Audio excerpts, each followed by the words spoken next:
Bueno, agradecer por la invitación, más bien, siempre es un placer abordar las temáticas con la coyuntura que hay en este momento en el mundo y agradezco algunos de los comentarios que he visto en el chat.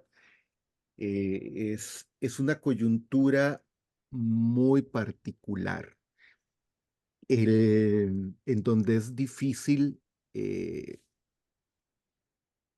centrarse en un tema sin hacer referencia a las múltiples variables que están ocurriendo en este momento. Voy a compartir una presentación que Ignacio te la envié eh, hace unos minutos. El ver me está diciendo que, ok, creo que ya ahora sí puedo eh, compartir. Estaba dando un error, pero creo que ya lo corregí. El, miren, el, el conflicto en Medio Oriente es un conflicto de muy larga data, un conflicto sobre el cual hay un punto de partida que es inevitable. Cuesta encontrar una persona que no haya tomado una posición sobre el conflicto, ya sea antes del 7 de octubre o desde el 7 de octubre a la fecha. Por eso la idea de hablar entre el dogmatismo y el fanatismo, porque, repito, cuesta encontrar esa persona que no tenga una posición, pero sobre todo la gran mayoría de personas caen en el dogmatismo y el fanatismo.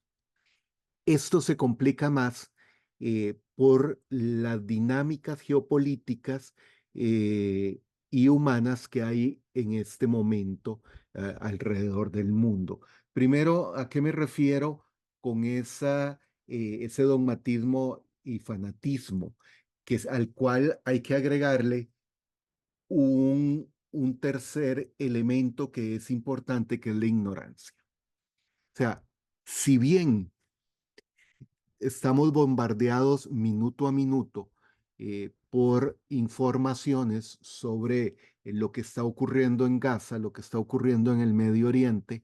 Lo cierto es que tendemos a construir nuestras posiciones a partir de la información que recibimos. Y en la medida en que los algoritmos de las redes sociales nos están insertando en islas en donde esos espacios de las redes sociales ratifican permanentemente nuestras ideas, ¿no? Y creemos que nuestra idea está correcta y que incluso soy el poseedor de la verdad, porque cada vez que coloco un comentario en alguna red social, llueven los me gusta, indicando que yo estoy en lo correcto, y aparecen eh, unas pocas opiniones diciendo que uno está equivocado. Y entonces, ¿qué es lo que he visto que hace mucha gente? Ir eliminando, y ponen el mensaje: estoy en periodo de limpieza de todas aquellas personas que no conozco o que cuestionan mi opinión. Entonces hay una creciente ignorancia en este momento. Sobre el caso israelí-palestino, y sobre todo en el caso de Gaza, hay muchas falacias y que desde octubre han cobrado una gran relevancia. La primera falacia es que si uno argumenta estar a favor del pueblo palestino, lo cual ya de por sí es complicado, habría que decir del pueblo gazatí, y ahí tendríamos una complicación de qué es pueblo, que significa que si yo defiendo a los gazatíes, soy pro Hamas, ¿no? Y no puedo cuestionar a Hamas. Y es lo que muchos gobiernos hacen. Eh, Argumentan defender al pueblo gazatí y al pueblo palestino, pero no cuestionan el rol de Hamas. Segundo, que si yo argumento que la ocupación, tanto en este momento en Gaza como de otros territorios, y ahora lo veremos con algunos mapas, significa que me opongo a la existencia de Israel. O sea que si yo cuestiono la ocupación, estoy automáticamente diciendo que Israel debe desaparecer. Esa es una segunda falacia. Y la tercera falacia es que los israelíes son culpables de todo lo que ocurre, no en el Medio Oriente y no en Cisjordania y Gaza, sino en el mundo por ser israelíes. Y entonces surgen todas esas construcciones de que el mundo está gobernado por un grupo de 12 judíos y que el capitalismo es de origen judío y que lo que nos pasa aquí es por culpa de los israelíes. Es otra falacia. Y la última de una gran lista es que el sionismo es sinónimo de genocidio. Y de aquí se deriva una de que todo israelí es sionista o que todo israelí es judío. No, hay palestinos que son ciudadanos de Israel y no son judíos ni son sionistas. ¿Verdad? Entonces hay una construcción eh, falaz de la realidad, ¿verdad? A partir de ese dogmatismo y fanatismo. Claro que hay una serie de cuestionamientos sobre estos aspectos que ahora vamos a ver. Amos Oz es un literato eh, israelí. Mm, Son tres grandes literatos. Amos Oz murió hace unos meses, el año pasado. Queda vivo de los tres Joseph Grossman. eh, y en un pequeño libro, Amos Oz decía en octubre que lo que está ocurriendo en este momento en esa región del mundo es una batalla entre fanáticos que creen que cualquier fin justifica los medios. Y se trata de una lucha entre los que piensan que la justicia, más allá de qué significa la palabra, es más importante que la vida. Y aquellos que como nosotros, en referencia a los judíos y a Israel en general, pensamos que la vida tiene prioridad sobre muchos otros valores, convicciones o credos. ¿Qué es el problema en este momento? Es que el mundo parece estar regresando a lo que le preocupaba a lo largo de toda su vida a Thomas Hobbes y que lo plasma en el libro del Leviatán. Estamos retornando al estado de naturaleza o a esa ley de la jungla. Y aquí no se escapa ninguna de las tres grandes potencias, ni Estados Unidos, China y Rusia, porque a cual más de las tres cometen crímenes de guerra y son responsables de una serie de acciones violentas, pero también la Unión Europea, por supuesto que Israel en este momento, y entiéndase por Israel el gobierno de Netanyahu, que por fin hoy uno de los miembros del gobierno pidió convocar a elecciones adelantadas. De, eh, Anular el actual Parlamento que podría cambiar el rumbo del conflicto en Gaza.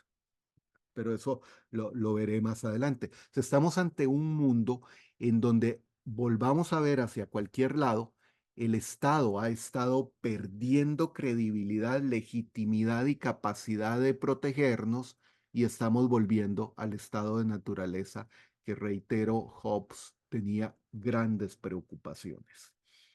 Eso está incidiendo sin duda en, eh, en la geopolítica del siglo XXI. ¿Vale? El que se está reinterpretando también como parte de los cambios en el discurso y en la construcción de posverdad. El, cuando hablamos de esta región del mundo, o sea, del Medio Oriente, eh, mm, generalmente tendemos a pensar únicamente en la zona de Israel, Siria, Irak, poquito más. El Medio Oriente tiene dos concepciones. La concepción eh, histórica, geográfica, que efectivamente coloca más que el Medio Oriente, al cercano Oriente, que sería la parte de Turquía, la Turquía asiática, Siria, Israel, Irak, Egipto, Arabia Saudita y hasta ahí lo que es el cercano Oriente. La zona en verdes es la definición tradicional de lo que se denomina Medio Oriente, pero en realidad el Medio Oriente es una construcción mucho más amplia que va desde Mauritania, Sahara Occidental, Marruecos, hasta Pakistán y los denominados, tres de los denominados países están, que son Kazajistán, Uzbekistán y Turkmenistán. Ya Kirguistán y Tayikistán son de Asia Central, ¿verdad? Entonces, ahí tenemos una conformación eh, compleja entre lo que es la definición tradicional, el Gran Oriente Próximo y zonas asociadas. ¿Por qué esta complejidad? Hay una tendencia de algunos estudios a partir de los mapas genéticos a considerar que si el origen del Homo sapiens sapiens estuvo en la zona de los grandes lagos africanos y desde ahí hace alrededor de 11.000 años algunos grupos de Homo sapiens emigran hacia el Medio Oriente, hacia Mesopotamia y algunos de esos puntos, y de ahí comienzan a extenderse por el resto del mundo, pero a la vez entrar en vínculos y, e interacciones con otros grupos, no de la rama Homo sapiens, sino que generan otras, eh, otras ramas de los seres humanos y coincide con la primera revolución agrícola, alrededor de 10.000, 11.000 años. Y cito esto porque convierte al Medio Oriente en un punto de expansión de la humanidad, pero también de cambios en la constitución de las sociedades. Y esto nos llevaría en realidad mucho rato, solo una referencia al por qué la importancia del Medio Oriente, que tiene que ver también con las rutas, y ahora me refiero brevemente a ello, con las rutas que conectan Oriente con Occidente y la ruta de la seda y algunos otros aspectos en ese sentido. Ahora, ese Medio Oriente regional, o sea, tradicional, eh, es una región muy compleja. De octubre a la fecha, para no ir más atrás, además de las operaciones, los ataques, los bombardeos en Gaza, en Cisjordania, en Líbano, en Siria, el Kurdistán, en Irak, incluso en Irán y hasta en Pakistán y sin duda en Yemen, crean una zona conflictiva históricamente, pero con un alto nivel de conflictividad en este momento, que se convierte, junto con otros dos puntos calientes o flashpoint, como dirían en inglés, de la posible Tercera Guerra Mundial, o en términos concretos, de una guerra sistémica a nivel global. El- Eso genera en realidad grandes tensiones. El, los otros, perdón, cuatro puntos eh, calientes. Este es un punto caliente, sobre todo en los países alrededor de Israel. El otro es Ucrania, que es un conflicto que proviene del siglo IX. Eh, Taiwán es uno de los puntos más calientes, incluso más calientes que el Medio Oriente y la península coreana. Entonces, brevemente, ¿qué ha pasado desde octubre a la fecha? El sur del Líbano, que es un estado desintegrado, ocupado en lo político y territorialmente por Hezbollah, un grupo radical fundamentalista islámico, que es un proxy. Proxy se le denomina ahora a los grupos armados que son aliados de algún país y que ese país, en este caso Irán, los utiliza para sus intereses, sin poner en combate en el campo de batalla sus tropas.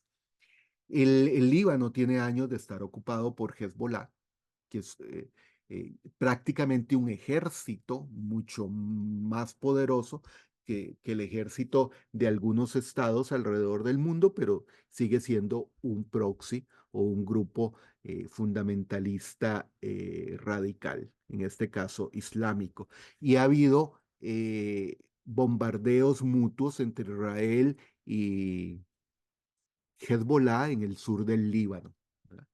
La parte de Siria ya se ha ido calmando, pero Siria sigue siendo un país desintegrado y que si no fuera por el apoyo de Rusia al régimen de Damasco, prácticamente Siria estaría hoy en una guerra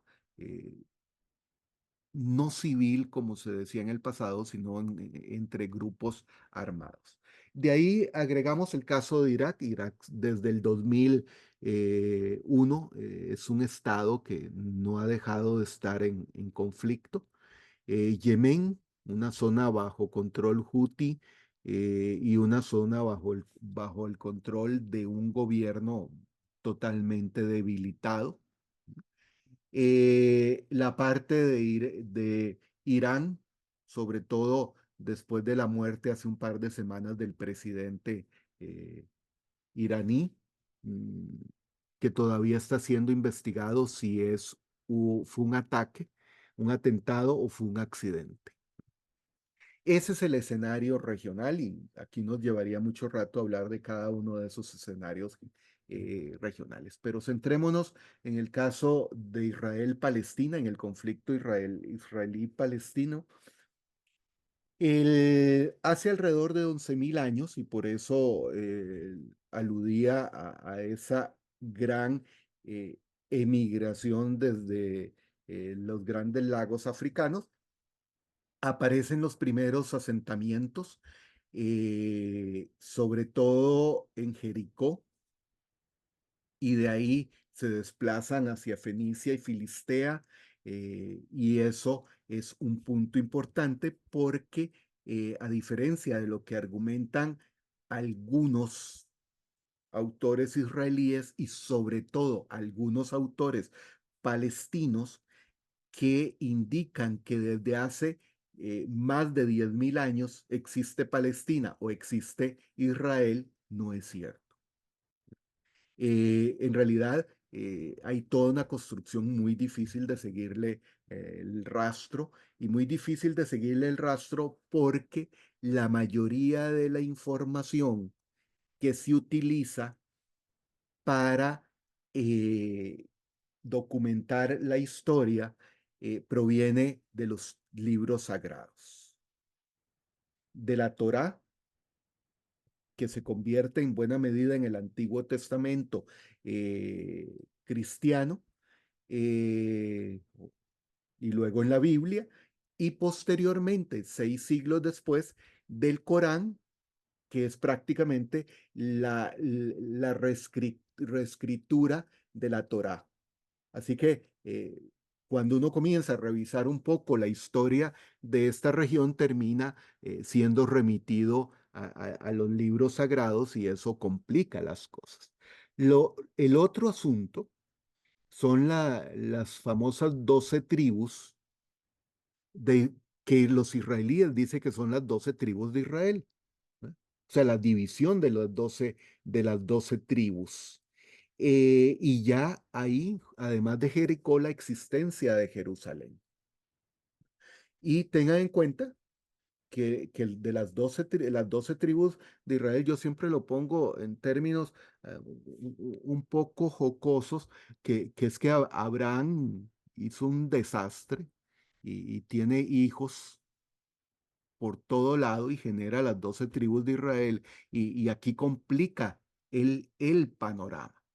Ahora, hace 5.000 años, según todos esos registros bíblicos, más algunos descubrimientos arqueológicos, se establece Jericó como la gran ciudad, a partir de la cual comienzan a emigrar algunas de las tribus,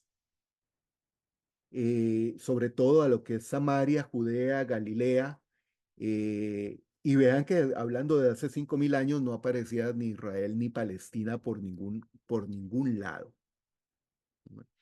Esa es la realidad. Luego vendría en esa secuencia histórica eh, la migración hacia Egipto y luego el regreso de Egipto con Moisés, y comienzan a crear un problema porque la mayoría de los registros nos muestran, como siempre, la historia de los vencedores, pero entonces muchas de estas tribus no quedan, no tienen un registro documentado, sino que solo lo tienen aquellas tribus que lograron consolidarse y tener una mayor relación.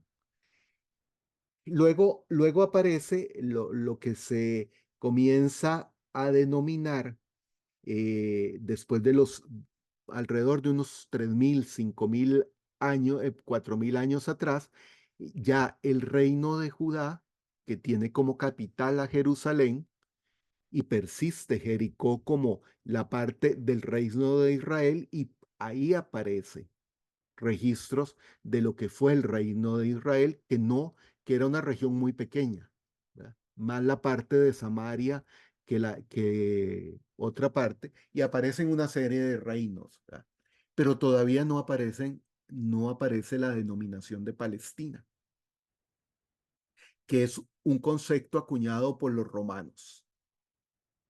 Y después lo que es el concepto de Israel desaparece durante mucho tiempo.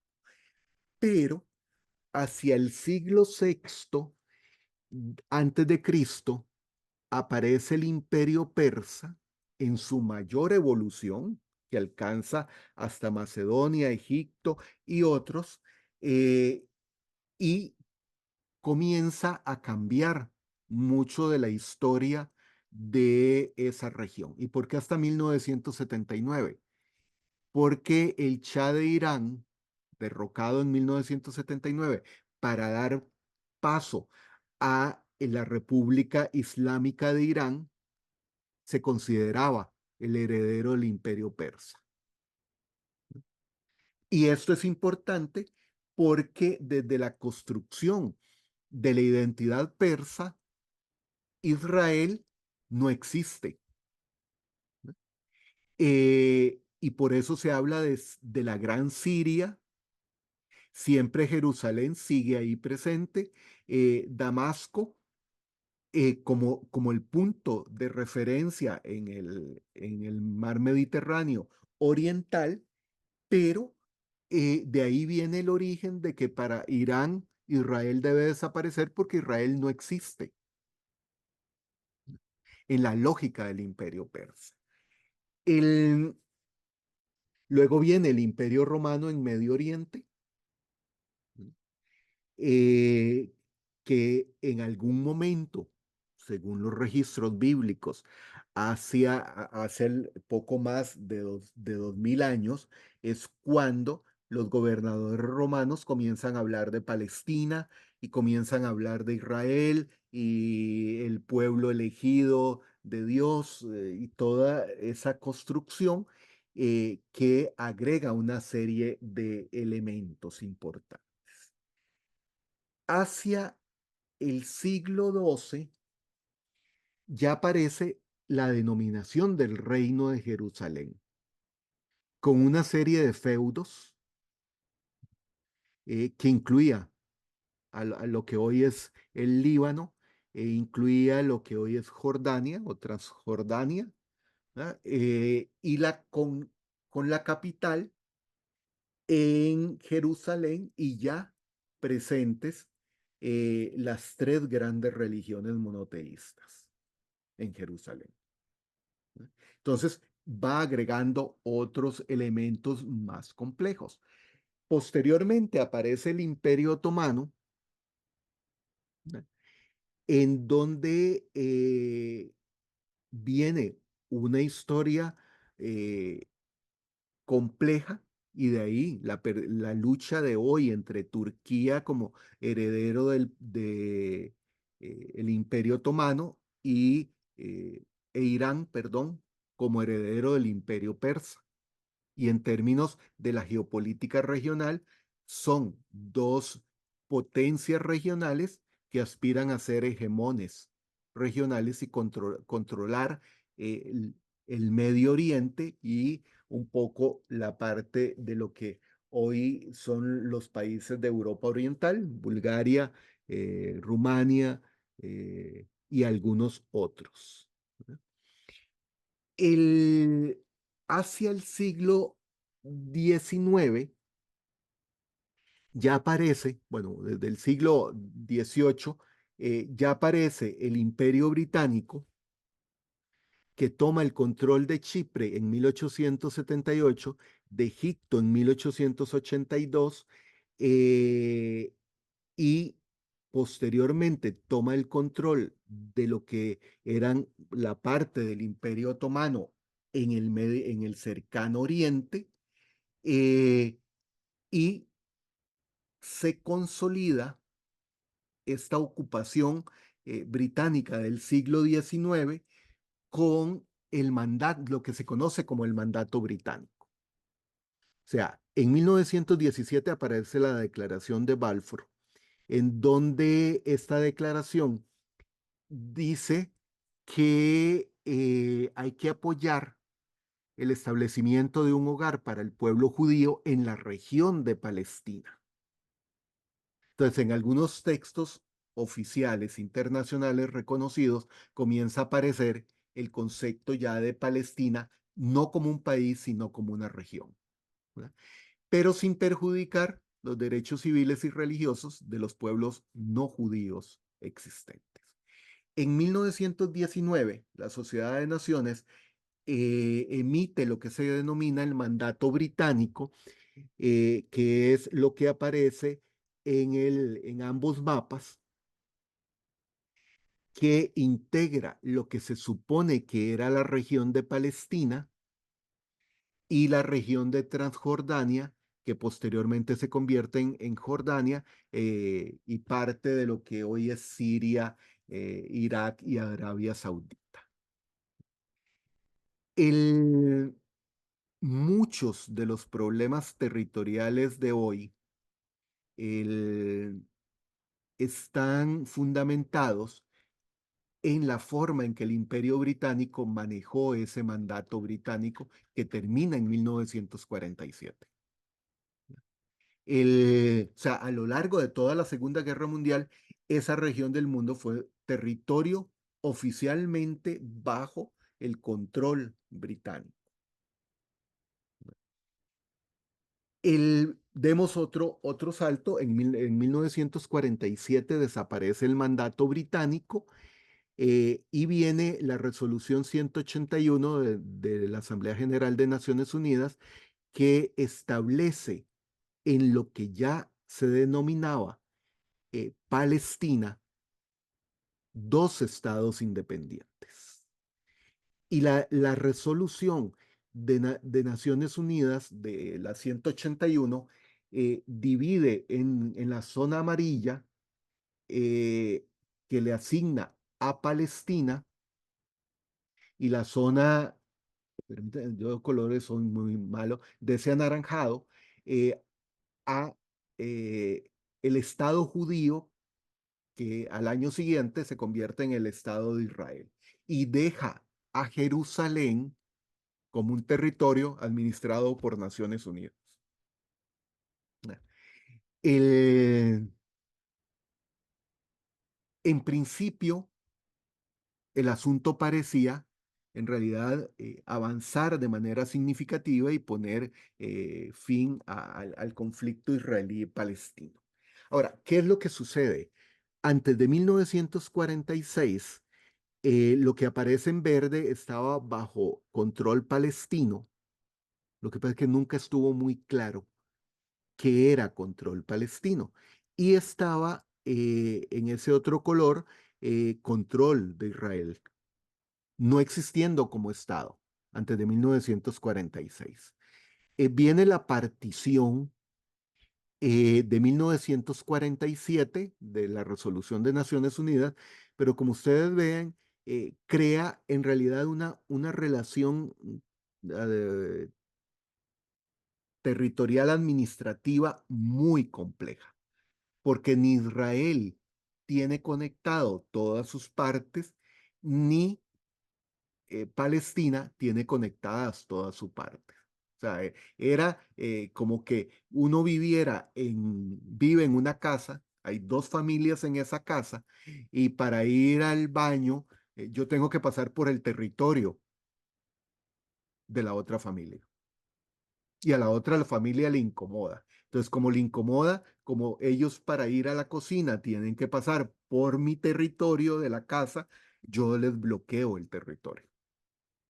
Y además les comienzo, en las noches me levanto y comienzo a lanzarles piedras a las habitaciones de ellos y ellos responden, pero ahí resulta que somos un matrimonio sin causal de divorcio, porque no tenemos para dónde irnos ni ellos ni yo o mi familia.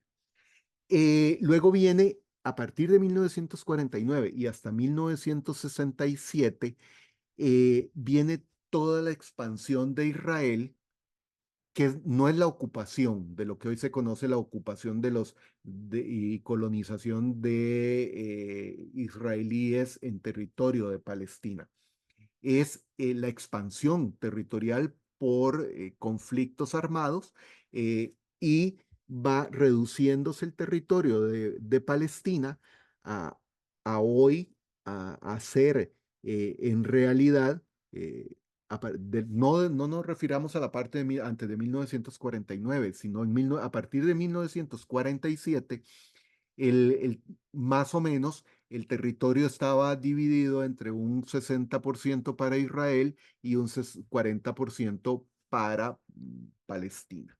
Hoy es prácticamente un 15% para Palestina y el resto es territorio de Israel. Ahora, ¿por qué no se consolida el Plan de Naciones Unidas de 1947? Porque hay que ver, por un lado, el conflicto árabe-israelí, por el otro lado, el conflicto israelí-palestino,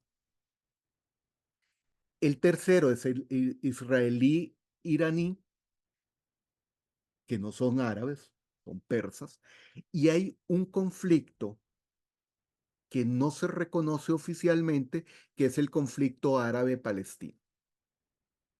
¿Quién, ¿Por qué no se consolidó Palestina en 1947 como Estado?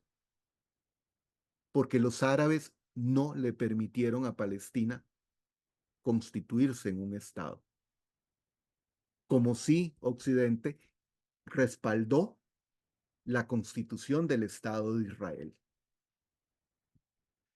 ¿Y por qué esa situación? Porque el, en el fondo, esto es una interpretación mía a partir de todos los discursos y lecturas que hay de la parte de los árabes nunca han querido a los palestinos. Cuando un palestino me oye decir eso, dice, no es cierto. Entonces yo le pregunto, ¿y cuando el pueblo palestino tuvo que estar refugiado, por ejemplo, en Irak o en una parte de Arabia Saudita o en Egipto, no los apoyaron para construir un Estado en territorio de Palestina? más bien los expulsaron y no los querían. Y por eso es que hoy Egipto no permite que el pueblo palestino, o concretamente los gazatíes, salgan hacia el Sinaí porque se les convierte en un problema interno y amenazaría la estabilidad del actual gobierno egipcio. Y el temor es que los dejamos ingresar y después no los podemos sacar y se van a quedar en el Sinaí. Ahora, de esos nos centramos porque el conflicto árabe-israelí es bastante complejo. Lo retomo brevemente para citar el por qué el ataque fue el 7 de octubre. En el conflicto israelí y palestino hay algunas variables. El sionismo y el Estado de Israel, que no son lo mismo, no son sinónimos, pero sí el grupo, la ideología sionista y los sionistas son muy poderosos dentro del Estado de Israel y son los sectores más conservadores dentro de Israel. Las inconsistencias del mandato británico, como en muchas regiones del mundo. La partición del territorio palestino-israelí, eso todavía no se ha podido resolver. El rechazo árabe a la constitución de Palestina, las guerras e intifadas. Las intifadas son las acciones del pueblo palestino en contra de la ocupación y de la existencia de Israel y los múltiples intentos de paz. Ahora, ¿dónde comienza el problema? Recuerden que Jerusalén quedó bajo el mandato de Naciones Unidas. El problema de Jerusalén es, esta división es del siglo XIX y siglo XVIII, en donde había un sector cristiano, un sector musulmán, un sector judío y un sector armenio. El sector armenio prácticamente está desaparecido, queda en la Catedral de San James, el patriarca armenio y algunas otras cosas, pero en realidad desapareció y está ese otro recuadro donde está la roca del domo, el templo del monte, que genera una mezcla entre los espacios sagrados de las tres religiones monoteístas. El, entonces uno en Jerusalén cruza una calle y termina en la zona musulmana, se devuelve por otra calle y termina en la judía o termina en algunos espacios que son sagrados para los cristianos, como la iglesia del Santo Sepulcro. Eso complica mucho las cosas, esa división, y por eso hoy se habla de Jerusalén este y oeste, que fue la propuesta en algún momento de que Jerusalén fuera la capital de Israel en la parte oeste y de Palestina en la parte este. Pero ninguna de las dos partes realmente acepta esto. Un salto en ese orden cronológico que fue determinante fue la guerra de Yom Kippur. La guerra de Yom Kippur del 6 al 25 de octubre de 1973 eh, fue el ataque simultáneo de los ejércitos, no de grupos armados, de los ejércitos de Egipto y Siria. Y fue una operación sorpresa en el marco de la celebración del Sukkot o del tabernáculo. Y por eso en octubre del 73. Lo del 7 de octubre de Hamas tiene una vinculación con el 6 de octubre de 1973 y tiene una vinculación con los árabes. Eso generó la crisis del petróleo. Supongo que no he visto el rostro de ustedes, pero en general deduzco que no van a recordar o no habían nacido para la crisis petrolera de 1973, que en Costa Rica no tuvo un gran impacto porque fue el auge de los precios del café que compensaron la crisis del 73 del petróleo, ¿verdad?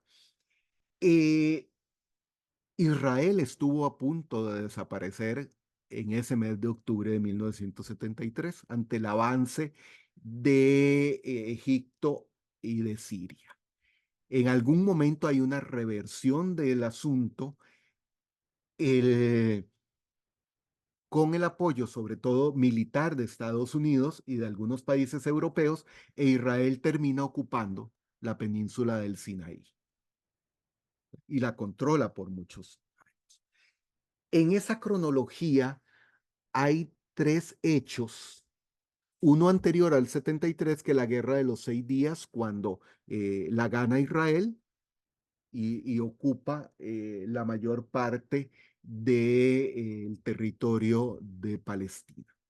Vienen los acuerdos de 1995, los acuerdos de Oslo, eh, que son significativos, ¿no?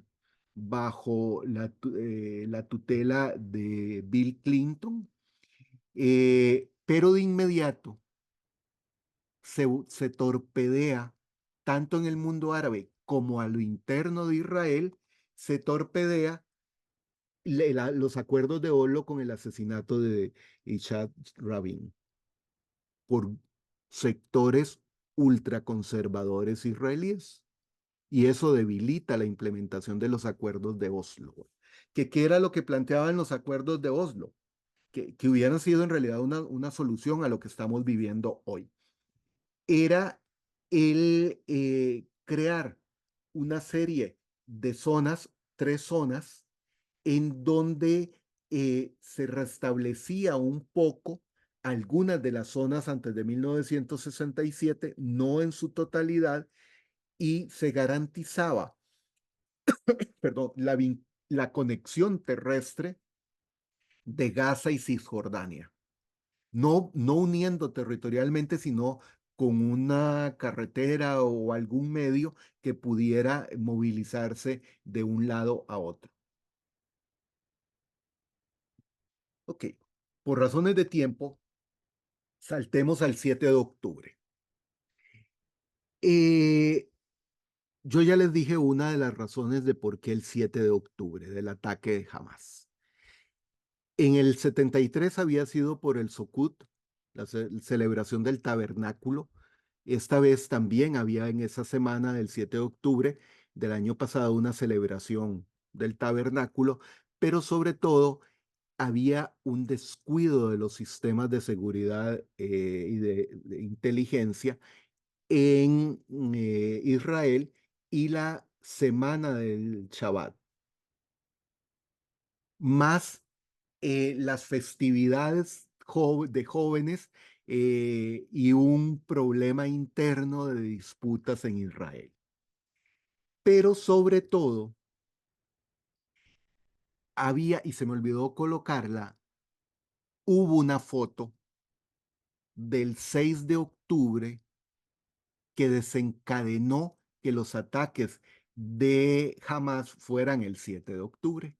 Es el 6 de octubre, una delegación israelí estaba en la capital de Arabia Saudita para firmar el acuerdo de establecimiento de relaciones diplomáticas en el marco de los acuerdos de Abraham, que ya venía Israel estableciendo relaciones diplomáticas con varios países árabes.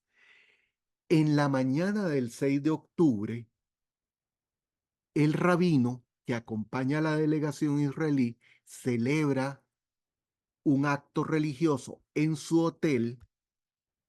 Hay una foto donde el rabino está celebrando el acto religioso y se ve a través de la ventana la capital de Arabia Saudita. Eso aceleró la operación de Hamas, que era una operación planeada desde 2022. El que no había tenido en realidad ningún punto de comparación o parangón con ninguno de los ataques anteriores. Por eso tuvieron que irse hasta 1973 para encontrar algún referente. En, en Gaza opera Hamas, el Movimiento de Resistencia Islámica Palestina, y la Yihad Islámica Palestina, que es un grupo pequeño que junto con con Hezbollah, el Partido de Dios, eh, y los hutíes en Yemen son los proxies iraníes. Ahora, como suele ocurrir en la mayoría de la historia de estos grupos, Hamas se establece en 1987 y en su carta constitutiva está el objetivo de eliminar a Israel, o sea, de la extinción de Israel y de crear un Estado palestino islámico. Ok, crea las brigadas Qassam, que son su brazo armado, se opone a los acuerdos de Oslo, eh, pero el apoyo de Qatar e Irán, sobre todo de Qatar, llega a través de instituciones financieras israelíes. O sea, jamás no sería lo que es hoy sin el apoyo de Israel. ¿Por qué lo apoyó en 1987 Israel? Porque era la oportunidad de torpedear las iniciativas árabes y sobre todo las iniciativas palestinas de la Autoridad Nacional Palestina en ese momento. En 2005 se retira Israel de Gaza totalmente, las tropas israelíes salen de Gaza y en las elecciones de 2007 Hamas gana las elecciones y no vuelve a celebrar elecciones. Entonces se convierte en la autoridad y el gobierno de Gaza. Y en Cisjordania queda ya no la Autoridad Nacional Palestina que se había debilitado, sino que queda grupos palestinos eh, que son el gobierno de Gaza. Lo que ya les había mencionado, en Israel hay una fragmentación interna por culpa de Netanyahu. Una falla el concepto de consexilla, que es un problema de cómo las agencias gubernamentales en materia de inteligencia y espionaje no se comunican entre ellas. Y le sucede eh, a Estados Unidos, eso es famoso. La CIA no se comunica con el FBI y más bien si pueden torpedean a los otros. Un desinterés en la cuestión palestina para priorizar las relaciones con los países árabes por parte de Israel y el enfrentamiento interno. Edith Brutt, que es una poeta israelí de 92 años, decía después del 7 de octubre, me quedo atónita ante el plan ofuscado y frío de Hamas. Solo he visto cosas similares durante el nazismo, pero en referencia a Israel, la venganza, la revancha no sirven de nada. Y es lo que están comprobando hoy, no sirven de nada. Brevemente ahí está en la presentación un poco qué es la cúpula de hierro y la cúpula de hierro de Israel no funciona sin los servicios de inteligencia y satelitales de Estados Unidos. Si Estados Unidos cierra la información de satélites a Israel, desaparece la cúpula de hierro. Mientras que las fuerzas Qassam de Hamas utilizan en realidad cada vez cohetes mejor elaborados y que estaban guardados en los túneles que hay en Gaza. El, la operación del 7 de octubre por parte de Hamas fue muy bien planificada y durante más de un año todos los servicios eh, de planeación de Hamas estuvieron silenciados. Y eso no llamó la atención de los servicios secretos de Israel. Creían que no les interesa atacarnos. Estaban diseñando la operación. Yo estuve hace unos pocos años, antes de la pandemia, en esta zona, en la zona que es en un kibutz cerca del muro de la Franja de Gaza en el punto eh, fronterizo de la flecha que va hacia el norte. eh, y algunas de las imágenes que posteriormente aparecieron de los kibbutz, de las operaciones de Hamas el 7 de octubre, eh, son conocidos en mi parte. Ok. Un breve paréntesis, la normativa internacional. En términos internacionales, está muy bien documentado que son crímenes de guerra, que es la violación de las protecciones establecidas por las leyes y las costumbres de guerra, que no es derechos humanos, es derecho internacional humanitario y derecho de guerra. Eh, hay en este conflicto, tanto por parte de Hamas como de Israel, crímenes de guerra. La Convención de Genocidio define genocidio como el acto perpetrado con la intención de destruir total o parcialmente a un grupo nacional, étnico, racial, perdón, o religioso como tal. Pero hay que documentarlo. No porque la población mundial diga que hay genocidio en Gaza, hay genocidio. No. Mientras una instancia jurídica internacional, que es la Corte Penal Internacional o la Corte Internacional de Justicia de La Haya, no certifiquen que hay genocidio, no existe genocidio. Ese es uno de los problemas con el genocidio. Ruanda fue uno de los últimos genocidios oficialmente certificados. Y la política de Myanmar contra el pueblo rohingya es ya documentado un genocidio, porque oficialmente hay declaraciones escritas de que hay que extinguir a esos pueblos como ocurrió en Ruanda en la década de 1990. Para ir terminando, un problema en este momento, los frentes de guerra no es solo Gaza, la operación terrestre en Gaza ya se comprobó que es una entrada sin salida. Esta semana Tel Aviv dijo que no esperan que la guerra se termine antes de fin de año, y yo creo que irá el próximo año. Hay miles de muertos. A mediados de octubre yo dije que el conflicto se terminaría cuando hubiera 30.000 muertos, porque ya jamás no iba a soportar esa pesada carga. Van por casi 37.000 y cada muerto adicional fortalece más a Hamas. O sea, necesita más muertos para consolidarse como organización política dentro de Gaza.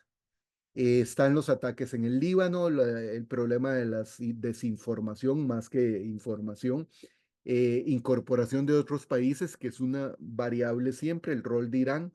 Los intereses de Rusia es que entre más conflicto, más muertos haya en esta región, la gente se desatiende el conflicto en Ucrania. Consecuencias sobre la economía mundial, que no han sido tan graves como se pensaban. El problema de las relaciones en el Medio Oriente, que son muy complejas. Hay muchos actores. Y para terminar ya, eh, con algo positivo, que en realidad todas las partes están conscientes que solo hay una solución, que es la constitución de dos estados, uno israelí y uno palestino, pero con reconocimiento mutuo, no de palabra, auténtico. Y un compromiso de los países árabes y de las potencias regionales y las grandes potencias en reconocer que existe un Estado israelí y uno palestino. El problema es quién sería la autoridad gubernamental palestina, porque la idea es que no esté jamás. Elecciones libres y pluripartidistas supervisadas y la reconstrucción de Gaza con participación de los gazatíes, no de por supuesto con financiamiento del resto de los países árabes, pero no tendría sentido eso sin, sin el aporte económico, pero la participación de los gazatíes. Ah, eh, Esto yo no creo que se vaya a terminar en las próximas semanas, eh, esperando que no estalle eh, la guerra en otro frente, porque entonces sí podríamos estar ante un escenario muy complejo a nivel mundial. Esa es una apretada síntesis de este conflicto.